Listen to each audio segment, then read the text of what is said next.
చాలా ఆలోచించుకున్నావు కదా! నాకు వచ్చే జీతం ఇంత.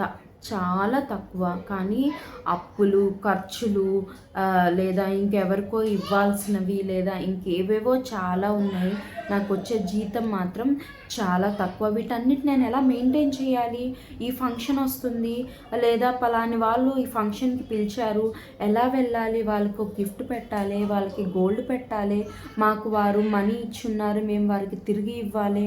లేదా పలానా వ్యక్తి మమ్మల్ని అడిగారు, అప్పడిగారు, మేము కాదనలేము, వారు మాకెంతో సహాయం చేశారు, తిరిగి వాళ్ళకి ఇవ్వాలి అని చాలా చాలా ఒక ఒక ఒక పర్సనల్‌గా ఒక వేదనలో ఉన్న ఒక మనశ్శాంతి లేని పరిస్థితిలో ఉన్నావేమో, లేదా ఈ మనుషులతో ఎలా డీల్ చేయాలి, ఈ పరిస్థితిని నేను ఎలా ఎదుర్కోవాలి, ఈ క్లాషెస్ నుంచి నేను ఎలా బయటికి రావాలి, ఈ యొక్క కేసు నుంచి నేను ఎలా బయటికి రావాలని రకరకాల థాట్స్తో నువ్వు సతమతం అవుతున్నావు కదా.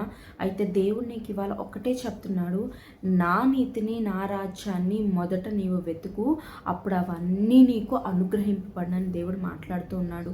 నువ్వు చింతపడుతున్నావు కదా, ఎలా ఈ లైఫ్ లీడ్ చేయాలి, ఎలా ఈ కాంపిటేటివ్ వరల్డ్లో నేను ఫార్వర్డ్ వెళ్ళాలి, ఎలా ఈ ఫినాన్షియల్గా నేను ఈదుకుంటూ వెళ్ళాలి, ఇన్ని ఖర్చులు నేను ఎలా భరిస్తూ వెళ్ళాలి, నా పిల్లల సంగతి ఏంటి, నా ఫ్యామిలీ ఏంటి, నేను ఇలాంటి పరిస్థితుల్లో ఉన్నాను, నా పరిస్థితి ఏంటి అని నువ్వు అనుకుంటున్నావేమో. కానీ దేవుడు అంటున్నాడు, ఏమి తిందుమా, ఏమి త్రాగుదమా, ఏమి ధరించుకుందామా అని మీరు చింతపడకుడు కానీ నా నీతిని నా రాజ్యాన్ని మొదట వెతుకుడి, అప్పుడు అవన్నీ మీకు అనుగ్రహింపబడినని దేవుడు మాట్లాడుతూ ఉన్నాడు. మరి దేని గురించి ఇవాళ చింతపడుతున్నావో నాకైతే తెలియదు, కానీ దేవుడు ఇవాళ నీ కొరకే ఈ వాగ్దానం ఇస్తున్నాడు. దేని గురించి నువ్వు చింతపడాల్సిన అవసరం లేదు. నీ గర్భం గురించి కానీ, నీ గర్భంలో ఉన్న బిడ్డ గురించి కానీ, లేదా నీ పిల్లలు ఎదుగుతున్నప్పుడు వారికి వచ్చే కాన్సిక్వెన్సెస్ కానీ, ఏదైనా సరే, ఎలాంటి ప్రాబ్లం అయినా, ఎలాంటి థాట్ అయినా, ఎలాంటి సిచ్యువేషన్ అయినా నువ్వు చింతపడద్దు. నువ్వు పోరాడాలి దేవుని సన్నిధిలో. మొదట నువ్వు ఆయన నీతిని రాజ్యాన్ని వెతకాలి. ఆయన రాజ్యం కొరకు నువ్వు ఆకలి దప్పులు కలిగి ఉండాలి. ఆయన రాజ్యం కొరకు నువ్వు ఏది చేయగలవు? ఒక చిన్న పాట పాడగలవా? ఒక చిన్న సాక్ష్యం నీ జీవితంలో జరిగింది, ఒక అద్భుతం నువ్వు సాక్ష్య రూపంగా పంచుకుంటే ఇతరులు దాని ద్వారా అనేక మంది మారచ్చు, అనేక మంది అన్ని జనులు దేవుని దగ్గరికి రావచ్చు, అనేక మంది దేవుళ్ళు ఇంకా బలపడవచ్చు, దేవుని ప్రేమ ఇంకా తెలుసుకోవచ్చు.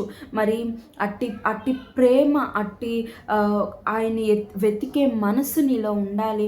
లేదా ఒక రోజు నీకు ఆపర్చునిటీ వచ్చినప్పుడు, ఆయన సన్నిధిలో పరిచర్య చేసే ఆపర్చునిటీ వచ్చినప్పుడు నువ్వు వదులుకోకూడదు.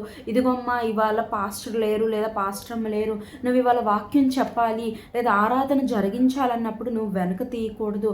మరి ఏదైనా నువ్వు దేవునికి సంబంధించి, ఆయన రాజ్యానికి సంబంధించి నువ్వు కష్టపడితే ఆయన నిమిత్తం నువ్వు గిన్నెడు చన్నీళ్ళు ఇచ్చిన ఆయన మర్చిపోడని, నీ ఫలం అధికమవుతుందని దేవుడు చెప్తున్నాడు. నువ్వు ఇతరులకు మాదిరికరంగా నువ్వు సత్యం అనే దట్టి కట్టుకొని న్యాయంగా నువ్వు బిహేవ్ చేయడం కూడా దేవునికి నువ్వు చేసే సేవ.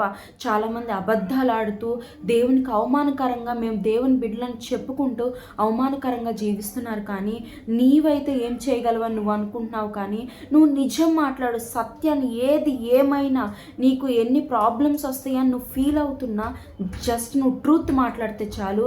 అదే ఇతరులకు అదొక పరిచర్యగా ఉంటుంది. అదే నువ్వు ఇతరులకు బోధిస్తున్నావు.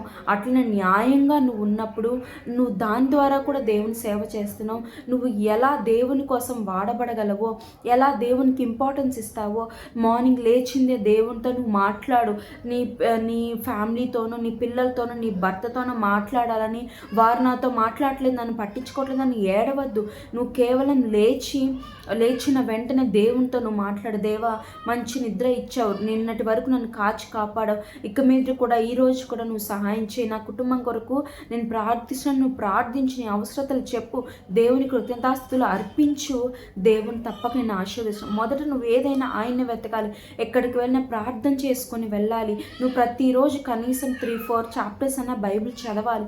ఇవన్నీ నువ్వు నువ్వు ఆయనకి ఇంపార్టెన్స్ ఇచ్చినప్పుడు, ప్రతిరోజు బైబిల్ చదువుకుంటూ ప్రేయర్ చేసుకుంటూ ఆయనకు నువ్వు మొదట నువ్వు స్థానం ఇచ్చినప్పుడు నీకు కావలసినవన్నీ వేటికవి అవి సమకూరుతూ ఉంటాయి. ఎప్పుడు ఏది కావాలో దేవుడు నీకు అన్నీ నీకు ఆయన ఆర్గనైజింగ్గా ఆయన పెడుతూ ఉంటారు.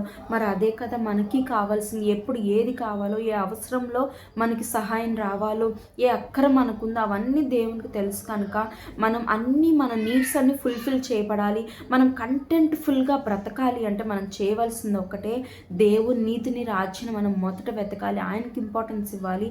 ఆయన తర్వాత ఎవరైనా అని మనము ఒక డిసిప్లిన్ పెట్టుకొని మన లైఫ్లో మనం ముందుకు వెళ్ళినప్పుడు తప్పక మనం సక్సెస్ సాధిస్తాము. మన నీడ్స్ అన్నీ మనము ఫుల్ఫిల్ చేసుకోగలము. మన కంటెంట్ఫుల్గా మనం లీడ్ చేయగలము.